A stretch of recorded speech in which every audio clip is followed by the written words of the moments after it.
तो Jude Bellingham एक बढ़िया सी पास खेलते हैं विनीशियस जूनियर को, और उसके बाद विनीशियस जूनियर कट इन करके एक थ्रू बॉल खेल देते हैं रॉड्रिगो को।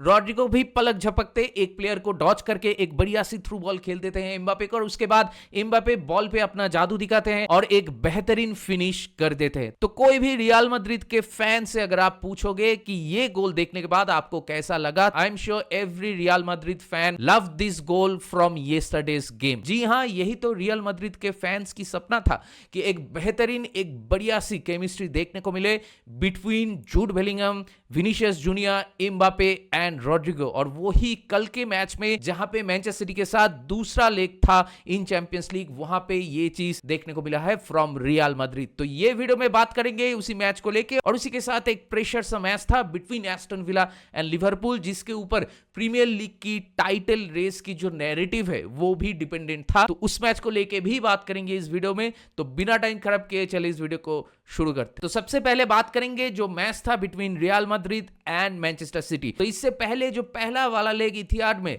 रियल जीत के आया था, वो अगर एक स्टेटमेंट विक्ट्री था, तो कल वाला मैच था एक thumping victory against Manchester City. जी हां, कल के मैच में भी मैनचेस्टर सिटी एकदम से डोमिनेटेड हुए बाय रियल मैड्रिड, और उसी के साथ रियल मैड्रिड मैनचेस्टर सिटी को एकदम ही आउटप्लेड कर दिया इन द इंटायर मैच। आप सोच ही सकते हो, अगर 70-72 मिनट में मैनचेस्टर सिटी का पहला शॉट ऑन टारगेट रजिस्टर होता है तो मैनचेस्टर सिटी कितना खराब होंगे। लेकिन फिर भी इंटायर मैच में मैनचेस्टर सिटी कुछ नहीं कर पाए, और उसका पूरा जो क्रेडिट जाता है वो जाता है आपका Carlo Ancelotti and his Real Madrid team. जी हां, कल रियल मैड्रिड एकदम ही डिस्ट्रॉय कर दिया मैनचेस्टर सिटी को, एकदम ही डेमोलिश कर दिया। मतलब जितने भी चाहो आप एडजेक्टिव यूज कर लो, लेकिन I am sure at the end adjectives कम पड़ेंगे।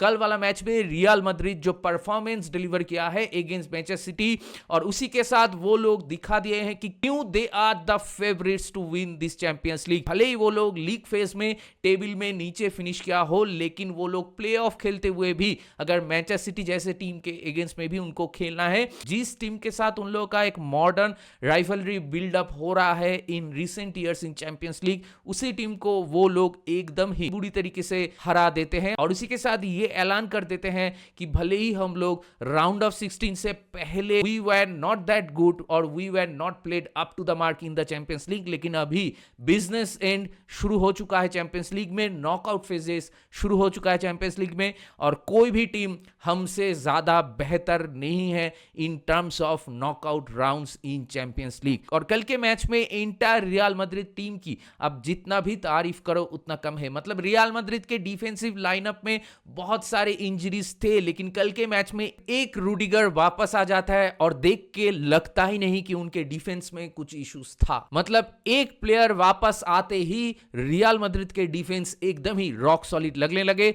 और दूसरी तरफ मैनचेस्टर सिटी को देख के कभी लगा ही नहीं कि वो लोग ऐसे एक डिफेंसिव यूनिट को पेनिट्रेट कर पाएंगे, और जो कि कर भी नहीं पाए इन द एंटायर मैच। जी हां, रूडिगर आने के बाद वो डिफेंसिव स्टेबिलिटी मिल जाता है रियल मैड्रिड को, और उसी के साथ चूहामेनी जो अब तक डिफेंस में खेल रहे थे वो इस मैच में मिडफील्ड में खेलते हैं अपनी यूजुअल पोजीशन में, और उसी के साथ कल उनका गेम भी बहुत ही बढ़िया था। मतलब हियर एंड देयर डुअल्स जीत रहा था बंदा, उसी के साथ इंटरसेप्शंस कर रहा था, पासेस, अच्छी पासिंग भी बंदा कर रहा था। तो यही चीज दिखाता है कि एक डिफेंसिव लीडर जो इतने दिन तक रियल मैड्रिड में मिसिंग था, वो वापस आने से रियल मैड्रिड की जो मोटिवेशन है वो और भी ज्यादा बढ़ जाता है, और उसी के साथ रियल मैड्रिड को एक ह्यूज बूस्ट मिलता है एट द बैक। वो लोग आगे जाते हुए जो केमिस्ट्री अभी तक रियल मैड्रिड के फैंस थोड़ा बहुत कंप्लेन कर रहे थे, क्योंकि सभी को मालूम है कि जब एम्बापे रियल मैड्रिड में आया था, and let me tell you, Mbappe Real Madrid में फ्री में आए थे, उसके बाद भी बहुत सारे रियल मैड्रिड के फैंस नाखुश थे एम्बापे के परफॉर्मेंसेस को लेके। वो लोग यही कह रहे थे कि सोशल मीडिया में कि एम्बापे आने के बाद हम लोग का आगे जो बैलेंस था वो बिगड़ गया, विनीशियस जूनियर जो इतना अच्छा खेल रहा था, बिना एम्बापे ही हम लोग लास्ट 3 साल में 2 चैंपियंस लीग जीत चुके हैं, तो रियल मैड्रिड को एम्बापे की जरूरत है ऐसा तो नहीं है। तो बहुत सारे फलाना ढिमकाना ऐसे बातें चल रहा था सोशल मीडिया में, क्योंकि मॉडर्न डे फुटबॉल में सैड बट ट्रू यही फैक्ट है कि कोई भी प्लेयर को एक सेटल इन होने का, एक नया टीम में, एक नया एनवायरनमेंट में, एक नया लीग में सेटल इन होने का टाइम नहीं दिया जाता है। लेकिन जब एक प्लेयर को टाइम मिल जाता है सेटल इन करने का, उसके बाद धीरे धीरे वो केमिस्ट्री भी बिल्डअप होने लगता है दूसरे टीममेट्स के साथ, तो वो फुटबॉल जो एक्सपेक्टेड है फ्रॉम दैट प्लेयर वो उभर के आता है। और वही चीज एम्बापे से हम लोगों को देखने को मिला। सिर्फ कल वाले मैच में ही नहीं, कल वाले मैच में तो एम्बापे ने एक मैन ऑफ द मैच वाला परफॉर्मेंस डिलीवर किया ही है, लेकिन उसको भी अगर आप हटा दो तो इससे पहले भी एम्बापे बहुत ही अच्छा खेल रहा था। डे बाय डे उसका गेम बेहतरीन हो रहा था। और कल वाले मैच के बाद जो एम्बापे का गोल एंड असिस्ट टैली है वो आपका 30 हो चुका है। तो यही चीज दिखाता है कि एम्बापे को टाइम मिलने के बाद, एम्बापे जब सेटल हो गया रियल मैड्रिड में, तो अभी वो उसका A1 गेम खेल सकता है। और उसी के साथ जो एक प्रेस्टिजियस टाई था अगेंस्ट मैनचेस्टर सिटी, ये टाई में दोनों ही लेग में एम्बापे ने बहुत ही बढ़िया परफॉर्मेंसेस डिलीवर किया है। मतलब कल वाला मैच में जो परफॉर्मेंस एम्बापे ने डिलीवर किया है, आई am sure real Madrid fans parallel draw कर सकते हैं क्रिस्टियानो रोनाल्डो के साथ। जी हां, कल एम्बापे वाज दैट गुड। और उसी के साथ हर एक प्लेयर बहुत ही बढ़िया था। वो आपका जूड बेलिंगहम हो, वो आपका विनीशियस हो, वो आपका रॉड्रिगो हो, वो आपका चुआमेनी हो, फेडेरिको वल्वर्डे हो। मतलब वल्वर्डे जैसे प्लेयर टीम में होना तो is a blessing, is a huge blessing. मतलब ऐसा एक प्लेयर जो हर एक पोजीशन में कंफर्टेबल है, हर एक पोजीशन में उसका A1 गेम निखर के आता है, ऐसा प्लेयर सच में बहुत रेयर है इन मॉडर्न डे फुटबॉल। तो हर एक डिपार्टमेंट में रियल मैड्रिड कल मैनचेस्टर सिटी को डोमिनेट किया, हर एक डिपार्टमेंट में रियल मैड्रिड कल मैनचेस्टर सिटी को आउटप्लेड किया, हर एक डिपार्टमेंट में रियल मैड्रिड मैनचेस्टर सिटी को डिस्ट्रॉय किया कल वाले मैच में। और कल वाले मैच जब शुरू हुआ तो हम लोग को यह देखने को मिला कि अर्लिंग हालैंड नहीं थे स्क्वाड में, उमर मरमुश के साथ मैनचेस्टर सिटी शुरू किए थे, क्योंकि अर्लिंग हालैंड को मैच से पहले एक छोटा सा नॉक हो गया था, तो इसीलिए वो आउट हो गया। लेकिन मैनचेस्टर सिटी जब मैच शुरू करते हैं तब हम लोग ये एक्सपेक्ट नहीं कर रहे थे एकदम ही वन साइडेड सा मैच हो जाएगा, ऐसा तो हम लोग नहीं एक्सपेक्ट कर रहे थे। क्योंकि न्यूकैसल के साथ मैनचेस्टर सिटी जो परफॉर्मेंस डिलीवर किया रिसेंटली इंग्लिश प्रीमियर लीग में, उसके बाद हम लोग सोच रहे थे कि ये मैच में मैनचेस्टर सिटी थोड़ा बहुत तो फाइटिंग स्पिरिट दिखाएंगे।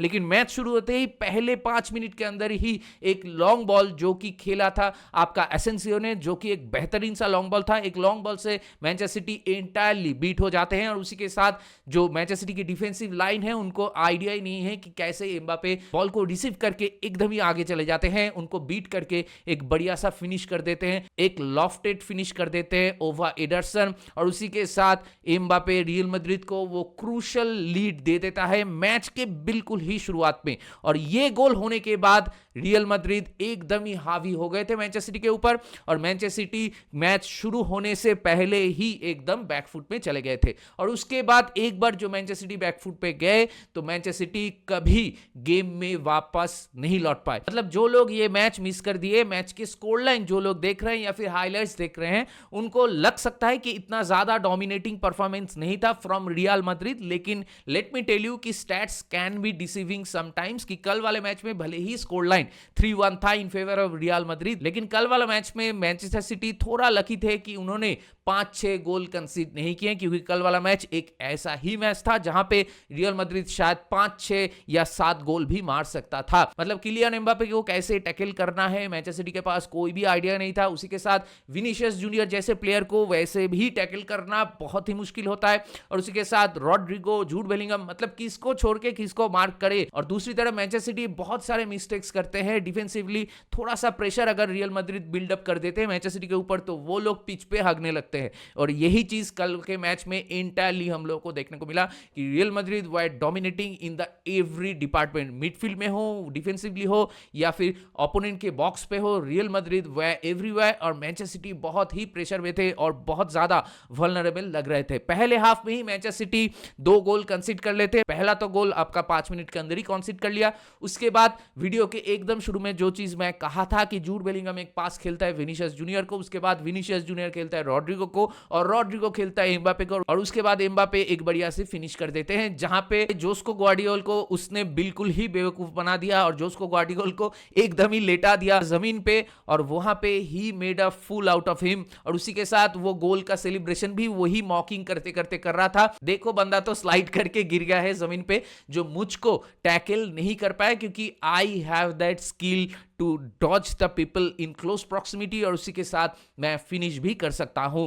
और इसी के साथ एम्बापे कल वो अनाउंसमेंट कर देता है कि उसका रियल मैड्रिड का जो लेगेसी है वो शुरू हो चुका है। और जैसा कि मैं कह रहा था कि रियल मैड्रिड के फैंस ये सेकंड वाला गोल बहुत ज्यादा एंजॉय करेंगे, क्योंकि वो सेकंड वाला गोल में वो सब चीज था जो वो देखना चाह रहे थे उनके टीम की अटैकिंग प्लेयर से। और going forward I am sure और भी ज्यादा ऐसे गोल्स हम लोगों को देखने को मिलेगा। और उसी के बाद फर्स्ट हाफ में जो स्कोर लाइन था आपका 2-0, मैनचेस्टर सिटी कुछ भी क्रिएट नहीं कर पाए थे इंटायर फर्स्ट हाफ में। और उसी के साथ इंटायर फर्स्ट हाफ वो लोग बैकफुट में ही थे और उसके साथ डिफेंडिंग कर रहे थे कंटिन्यूअसली। और उसके बाद जब सेकंड हाफ चालू होता है तो सेकंड हाफ में भी वही सिमिलर सी कहानी, और सेकंड हाफ में भी रियल मैड्रिड ही था इंटायर हाफ में। और एम्बापे अपना हैट्रिक भी मार लेता है सेकंड हाफ में, जहां पे उसने फिर से अपना स्किल दिखाया बॉल पे, और उसी के साथ एक बेहतरीन finish in the far corner from the edge of the box, जो कि एक क्लासिकल नंबर 9 की गोल होता है from the edge of the box. तो ये एक हैट्रिक मारने के बाद और ऐसा परफॉर्मेंस डिलीवर करने के बाद जितना भी ज्यादा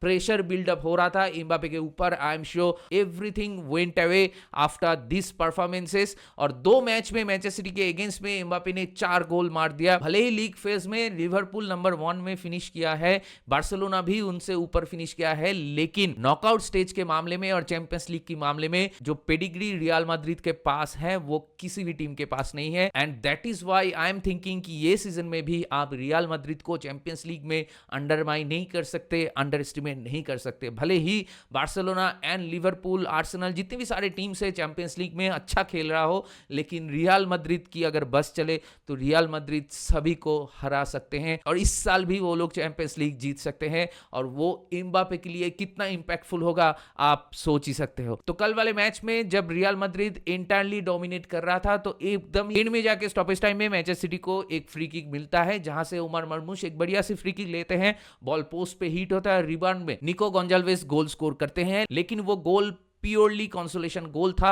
और कल वाले मैच में कितनी बुरी तरीके से मैनचेस्टर सिटी आउटप्लेड हो गए उसका रिस्पॉन्सिबिलिटी ऑब्वियसली जाता है पेप गार्डियोला के ऊपर। और पेप गार्डियोला अभी फिर से बहुत ज्यादा प्रेशर में आ चुके हैं, क्योंकि राउंड ऑफ 16 में जाने से पहले ही मैनचेस्टर सिटी इस साल चैंपियंस लीग से बाहर हो चुके हैं। तो अभी मैनचेस्टर सिटी के लिए बचता है आपका एफए कप एंड आपका English premiere League. English premiere League में भी वो लोग स्ट्रगल कर रहे हैं, टॉप 4 की फाइट कर रहे हैं। तो अभी यही देखने वाली बात होगी कि गोइंग फॉरवर्ड मैनचेस्टर सिटी कैसे हैंडल करते हैं प्रेशर को। और अभी अगले मैच डे में ही इंग्लिश प्रीमियर लीग में मैनचेस्टर सिटी का मैच है लिवरपूल के साथ, तो वो मैच भी आसान तो नहीं होने वाला। तो मैनचेस्टर सिटी के लिए चीजें आसान तो नहीं लग रहा है। और दूसरी तरफ रियल मैड्रिड की अगर बात करें तो रियल मैड्रिड कल वाला मैच जीतने के बाद अभी रियल मैड्रिड के जो पॉसिबल ओपोनेंट्स हो सकते हैं इन राउंड ऑफ 16 वो है आपका आइदर बायर लेवरकुसेन या फिर आपका एथलेटिको मैड्रिड। तो यहां पे एक छोटा सा कंसर्न ये है कि कल वाला मैच के विक्ट्री में रियल मैड्रिड में जूड बेलिंगम को एक येलो कार्ड मिल जाता है और उसके बाद जूड बेलिंगम मिस कर देते हैं अगला वाला मैच ड्यू टू सस्पेंशन, वो नहीं खेलेंगे। जो भी टीम के साथ मतलब आइदर आपका बायर लेवरकुसेन या फिर एथलेटिको मैड्रिड जिसके भी साथ भी मैच होगा तो पहला जो लेग होगा वो जूड बेलिंगम मिस कर देंगे। तो ये एक छोटा सी चिंता की बात हो सकता है रियल मैड्रिड के लिए, लेकिन फिर भी Real Madrid will be the favourites going into that match as well. तो अभी गोइंग फॉरवर्ड देखने वाली बात यह होगी कि रियल मैड्रिड के साथ कौन से टीम का मुकाबला होता है राउंड ऑफ 16 में। और दूसरी तरफ एक चीज मैं कहना चाहूंगा कि कल के मैच में भी वो चीज फिर से दिख गया कि क्यों Carlo Ancelotti is a top coach. मतलब बहुत सारे रियल मैड्रिड के फैंस मुझे लगता है कि कार्लो एंसेलोत्ती को वो रिस्पेक्ट नहीं देते जो वो डिजर्व करते हैं। कार्लो एंसेलोत्ती के अंडर आप कोई भी यंग एंड प्रोलिफिक स्ट्राइकर को उठा के देख लीजिए। कार्लो एंसेलोत्ती जहां पे जाके मैनेज किया है, मतलब एवर्टन हो या फिर चेल्सी हो, सीरिया में एसी मिलान हो या फिर रियल मैड्रिड हो, कोई भी टीम आप उठा के देख लीजिए, कार्लो एंसेलोत्ती के अंडर जितने भी सारे स्ट्राइकर्स या अटैकिंग प्लेयर्स खेलते हैं वो लोग थ्राइव करते हैं, वो लोग अपना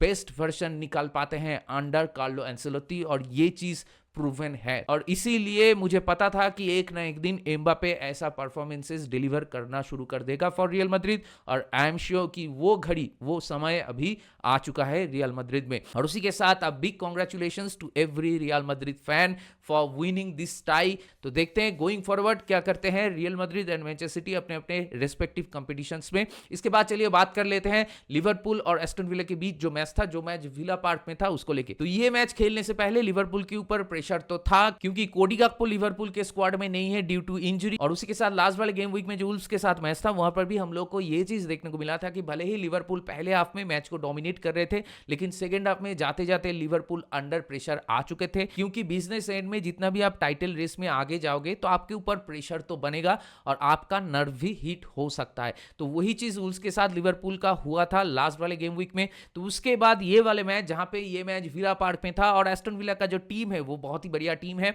एस्टन विला भी बहुत अप्स एंड डाउन्स देख रहे हैं इस सीजन में, both in champions league and English premiere league, लेकिन Aston Villa at the end of the day is a very good team. और उसी के साथ विला पार्क में जीतना उतना आसान नहीं है, स्पेशली जब आपके पास कोडी गक्पो ना हो। तो कोडी गक्पो अभी एक प्रोलिफिक स्ट्राइकर की रोल प्ले कर रहे हैं लिवरपूल में, और वो चीज कल के मैच में दिख रहा था कि लिवरपूल से वो चीज मिसिंग है, क्योंकि डियोगो जोटा के पास वो फिनिश करने की एबिलिटी भले ही हो, लेकिन डियोगो जोटा कल के मैच में बिल्कुल ही क्लिनिकल नहीं थे। और दूसरी तरफ जब सेकंड हाफ में डार्विन नुनेज आए तो डार्विन नुनेज के पास भी बहुत सारे चांसेस था, लेकिन फिर भी वो कंपोजर नहीं दिखा पाए, वो calmness in front of the गोल उसने नहीं दिखा पाया, और लिवरपूल कल के मैच से 2 पॉइंट ड्रॉप कर लिया। तो कल के मैच के बाद आई एम श्योर कि लिवरपूल के फैंस थोड़ा बहुत फ्रस्ट्रेटेड तो होंगे, क्योंकि it was a chance which Liverpool fail to take, क्योंकि अभी आर्सेनल का जो गेम इन हैंड है वो मैच अगर आर्सेनल जीत जाते हैं तो अभी लिवरपूल के साथ जो आर्सेनल का पॉइंट गैप 8 है वो अभी 5 हो जाएगा। और 5 अगर एक बार हो जाता है, और कीपिंग इन माइंड कि लिवरपूल के साथ अभी अगले 2 जो मैचेस हैं वो आपका मैनचेस्टर सिटी का है एंड न्यूकैसल का है, ये 2 मैचेस में लिवरपूल अगर नहीं जीतते हैं तो, और दूसरी तरफ आर्सेनल अगर अपना मैचेस जीत जाते हैं तो लिवरपूल के ऊपर प्रेशर बहुत ज्यादा बढ़ जाएगा। और उस वक्त अगर पॉइंट गैप आपका 5 से 2 या 1 या 3 हो जाता है, तब टाइटल रेस एकदम ही ओपन हो जाएगा बिटवीन आर्सेनल एंड लिवरपूल। तो चीजें बहुत ही इंटरेस्टिंग हो सकता है। और कल वाले मैच की अगर मैं बात करूं तो कल वाले मैच में पहले हाफ में Liverpool were the better team, और उसी के साथ स्लॉपी पासिंग बहुत ज्यादा देखने को मिल रहा था फ्रॉम एस्टन विला। मतलब पहला जो गोल लिवरपूल ने दिया है वहां पे बॉल को गिफ्ट कर दिया जोटा के पास गार्सिया ने, और वहां पे जोटा ने एक बढ़िया सी थ्रू बॉल खेल दिया, एक ओपन सीटर मिल गया मोहम्मद साला को, मोहम्मद साला लिवरपूल को लीड दे दिया। लेकिन उसके बाद against the run of play half time आते आते 2 गोल स्कोर कर देते हैं एस्टन विला, जहां पे एस्टन विला को 2 ही मौका मिला था पहले हाफ में। तो पहले हाफ में एस्टन विला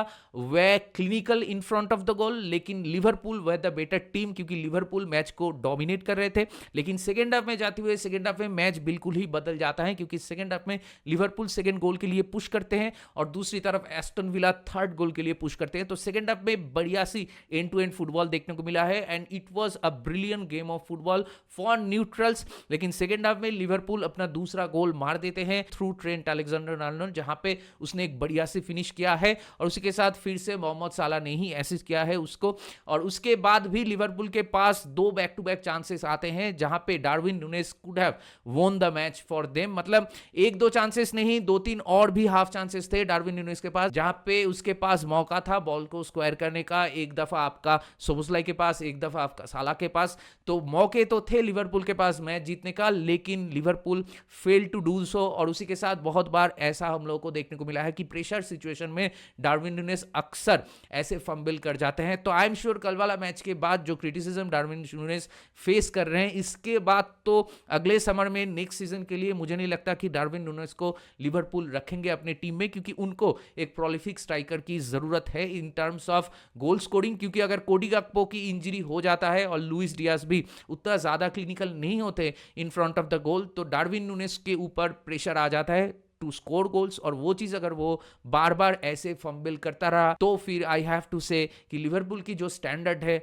वहां पे लिवरपूल कॉम्प्रोमाइज नहीं करेंगे। तो I am sure going forward for the reminder of the season Darwin Nunez से अगर चीजें कुछ एक्स्ट्राऑर्डिनरी चीजें नहीं देखने को मिलता है तो Liverpool should let him go in the summer. और उसी के साथ मैच खत्म होने से पहले स्टॉपेज टाइम में भी 2 बढ़िया सी चांसेस एस्टन विला के पास भी था, जहां पे आपका रामजे एंड डैनियल मालिन दोनों ने ही अपने अपने चांसेस गवा दिए। तो eight the and Aston villa के पास भी वो मौका था ये मैच से 3 पॉइंट निकालने का। तो ओवरऑल अगर मैं बात करूं तो eight the and it was a fair and square result 2-2, जहां पे दोनों ही टीम मैच जीत सकते थे। There was a match to win for each of them, लेकिन दोनों ने ही अपने अपने चांसेस नहीं ले पाए सेकेंड हाफ में, और उसी के साथ मैच से 3 पॉइंट भी नहीं ले पाए। तो eight the and it is a fair result. तो कल वाला मैच के बाद मुझे नहीं लगता कि एस्टन विला ज्यादा दुखी होंगे, लेकिन लिवरपूल के फैंस तो ऑब्वियसली थोड़ा बहुत फ्रस्ट्रेटेड होंगे ही। लेकिन देखिए टाइटल रेस ऐसा ही होता है, मतलब 2-3 साल से जो टाइटल रेस हम लोग देख रहे थे, जो मैनचेस्टर सिटी और लिवरपूल के बीच हो रहा था या फिर मैनचेस्टर सिटी और आर्सेनल के बीच हो रहा था, तो वहां पे हम लोगों को कुछ ऐसा देखने को मिलता था कि एक टीम आपका बिल्कुल ही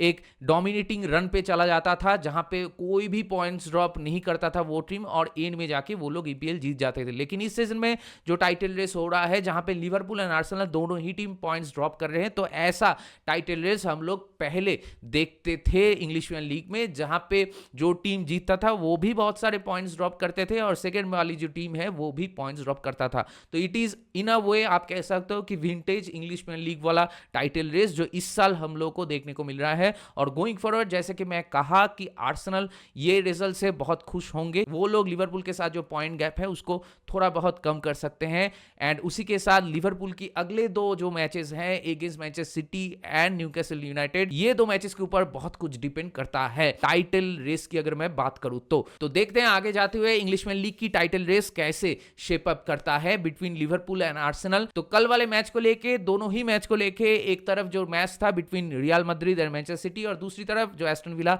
एंड लिवरपूल के बीच मैच था, तो ये दोनों मैचेस को लेके आप लोग का क्या राय है, आप लोग का क्या मानना है, मेरे साथ जरूर शेयर कीजिए कमेंट करके। तो दैट बीइंग सेड, चलिए इस वीडियो को यहीं पे रैप अप करते हैं। अगर आप मेरे चैनल में नए हो तो मुझे जरूर सब्सक्राइब कीजिए, इस वीडियो को लाइक कीजिए और शेयर कीजिए अपने दोस्तों के बीच जिनको ऐसे वीडियोस देखना पसंद है। तो बहुत जल्दी मिलेंगे अगले वाले वीडियो में, तब तक ख्याल रखिए अपना, take care, good bye, glory glory Manchester United and keep the red flag